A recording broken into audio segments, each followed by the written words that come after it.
जब तक परमात्मा का सहारा आपको नहीं मिलेगा तो आप गलतियां करने से रह भी नहीं सकते। कारण क्या है? जैसे हमारी परंपराएं इतनी खराब बन गई हैं, कोई लड़की का विवाह करना चाहता है, हमारा सिर घूम गया लड़के वाले का, वो सोचता है कि लड़की वाले को लूट लूं और बहुत ज्यादा धन लूं, अच्छा कोई बढ़िया लोग दिखावा दो भी, कोई अच्छा दहेज प्राप्त करूं। अब कन्या तो उसके भी है, जिसका लड़का उसके लड़की भी होगी, एक आध को छोड़कर। तो उस समय वो भूल जाता है कि कन्या तेरे घर भी है और आपने भी इसका विवाह करना है। यदि उस सामने वाले की तेरे जैसी नीयत होगी तो कैसे विवाह कर पाओगे इस बेटी का? तो इस प्रकार हम ये परंपराएं हम इतनी खराब कर चुके हैं, अब हमारे बस से बाहर होगी, एक रूटीन बन गया।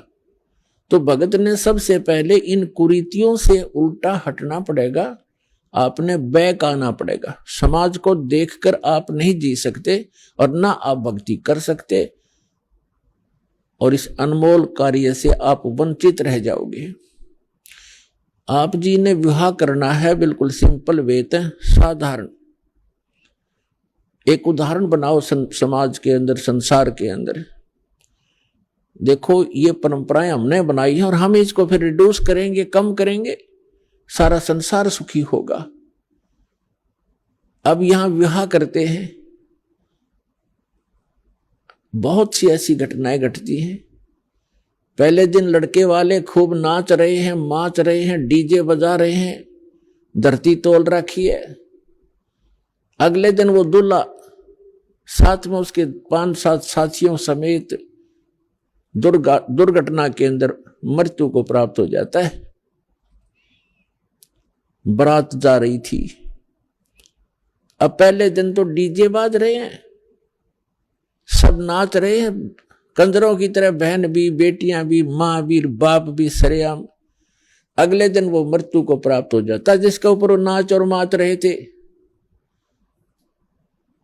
अब टक्कर मार कर रो रहे हैं, अब चाट ले उस डीजे ने, सिर पर धर ले उस दहेज ने।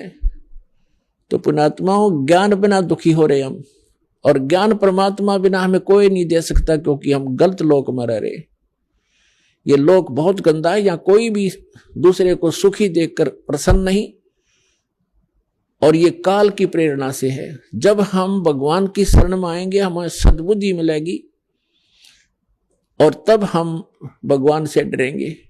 जैसे हम हिंदू समाज में उत्पन्न हुए और जिन भगवानों की हम पूजा करते हैं, श्री ब्रह्मा, श्री विष्णु, श्री शिव जी को हम, श्री विष्णु और शिव जी की तो हम पूजा करते ही थे। ब्रह्मा जी को वैसे नकलियों ने रिजेक्ट कर रखा था उनकी अपनी सोच से। फिर भी जब आप सृष्टि रचना पढ़ते हो, परमात्मा कबीर जी की बताई हुई जो दास ने आपको वर्णन करके सुनाई है, उसके अंदर आप देखते हो कि जब दुर्गा जी ने अपने तीनों पुत्रों का विवाह किया, उस समय ना कोई बराती था, ना कोई बाती था, और ना कोई वहां पर लाडू जलेबी बकवाद कर रखी थी। सिंपल वे से कह दिया, बेटा या तेरी पत्नी, इसका नाम, ब्रह्मा जी को कहा कि ये तेरी पत्नी, इसका नाम सावित्री है, आप जाइए अपना घर बसाइए। विष्णु जी से कहा कि ये तेरी पत्नी, इसका नाम लक्ष्मी है, जाओ बेटा अपना घर बसाओ। और तीसरे से कहा कि इसका नाम उमा है, और जा शंकर बेटा अपना घर बसाओ। उससे हम इतना सारा संसार उन्हीं से उत्पन्न हुआ। तो पुण्यात्माओं, ये बाद में तो शिव जी की बरात और भूत और प्रेत, ये कोरी बकवास दिखाई जाती है। तो हमने अपनी बेटी को पराई करना है, वचन से होता है। और भगवान का जो नाम मंत्र आपको मिल जाएगा बेटी को या बेटे को, उस जैसा दहेज इस धरती पर नहीं है। परमात्मा की पावर का कनेक्शन मिल जाएगा, सदा सुखी रहेगा, भगवान उसके साथ रहेगा।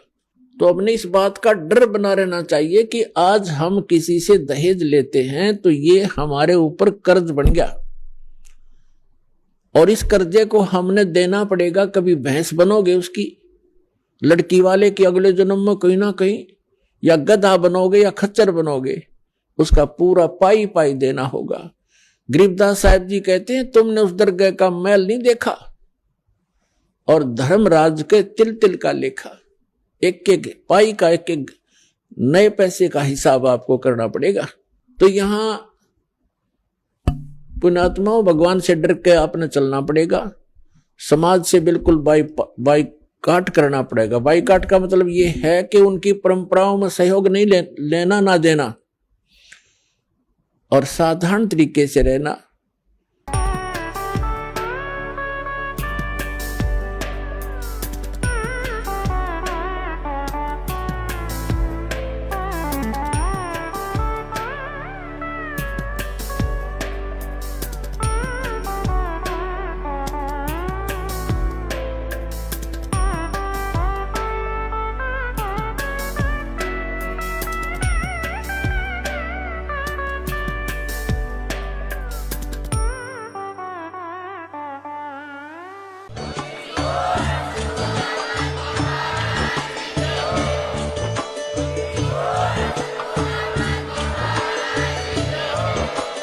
आप सुन रहे थे जगत गुरु तत्वदर्शी संत रामपाल जी महाराज जी के मंगल प्रवचन। अधिक जानकारी के लिए विजिट कीजिए हमारी वेबसाइट www.jagatgururampalji.org। संत रामपाल जी महाराज जी के शुभ आशीर्वाद से पूरे विश्व भर में 500 से भी ज्यादा नाम दीक्षा केंद्र हैं, जिन पर संत रामपाल जी महाराज जी द्वारा ऑनलाइन निशुल्क नाम दीक्षा दी जा रही है। अपने नजदीकी नाम दीक्षा केंद्र का पता करने के लिए संपर्क करें 8222880541।